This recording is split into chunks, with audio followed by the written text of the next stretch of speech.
Kiai Haji Abdurrahman Delamat atau Kiai Delamat adalah salah satu ulama penyiar agama Islam di Provinsi Sumatera Selatan. Hingga kini makamnya banyak diziarahi oleh masyarakat, baik penduduk setempat maupun dari luar Provinsi Sumatera Selatan, bahkan dari mancanegara. Kiai Delamat adalah pendiri dari Masjid Al-Mahmudiyah atau Masjid Suro di kawasan 30 Ilir, Palembang.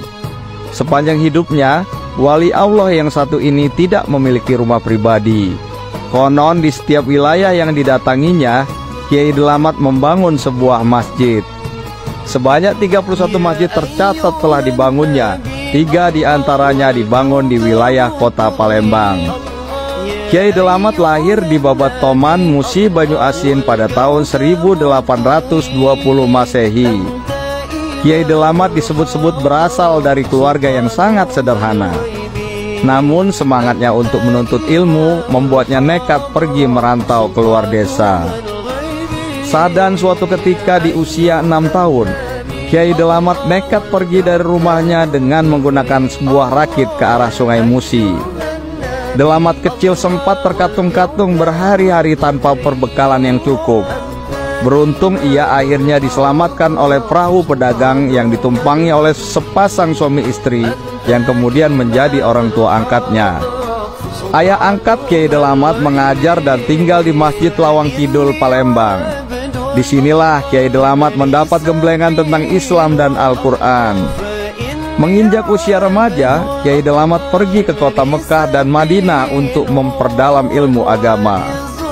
Dia pergi bersama kedua orang sahabatnya, yakni Haji Sidik dan Mas Agus Haji Abdul Hamid bin Mahmud atau yang lebih dikenal dengan sebutan Kiai Merogan.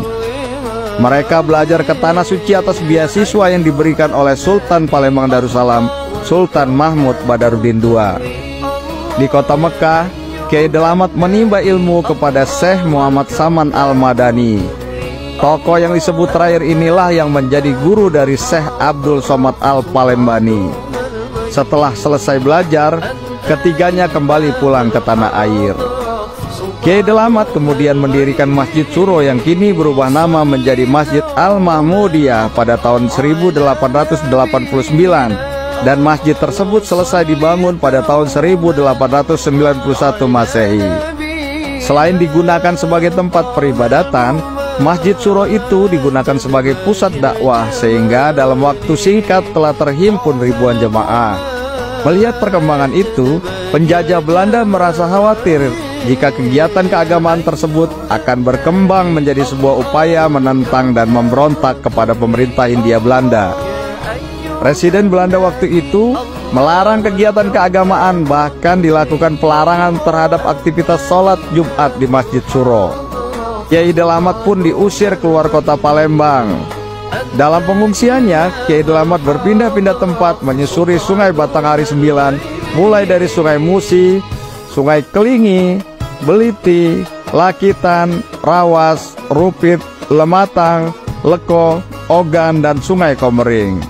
Beliau kemudian menyiarkan dakwah Islam ke daerah-daerah uluan seperti Musi Banyuasin, Musi Rawas, Muara Enim, dan Curug. Setelah menyelesaikan syiar di wilayah uluan, Kiai Delamat kemudian kembali ke tanah kelahirannya di desa Serekah, Babatoman, Musi Banyuasin.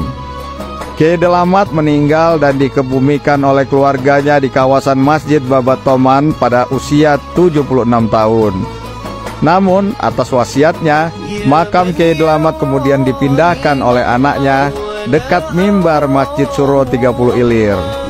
Ternyata pemindahan makam Kiai Delamat itu membuat pemerintah Belanda khawatir akan karomah dan ajaran Kiai Delamat yang mungkin kembali akan menghidupkan semangat murid-muridnya.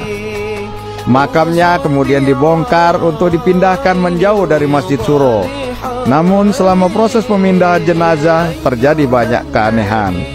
Pemerintah Belanda membawa 40 orang untuk memindahkan makamnya. Tetapi setelah berjam-jam, makam Kiai Delamat tidak bisa dipindahkan. Ketika digali dan sampai ke jenazahnya, banyak air yang berbau harum seperti minyak kasturi yang keluar dari makamnya. Beramai-ramai masyarakat 30 Ilir kemudian mengambil air yang harum tersebut untuk dibawa pulang.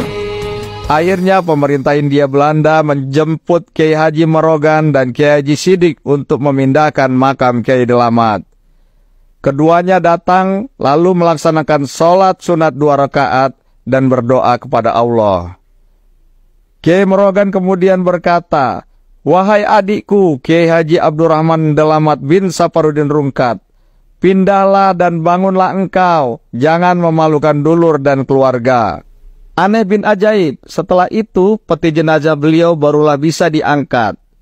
Dengan menggunakan bantuan 4 batang rotan, jenazahnya kemudian diangkat langsung oleh Kiai Haji Merogan dan Kiai Haji Sidik, dibantu oleh anaknya.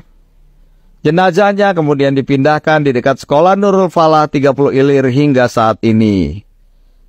Demikianlah kisah Kiai Delamat. Percaya nggak percaya, terserah Anda.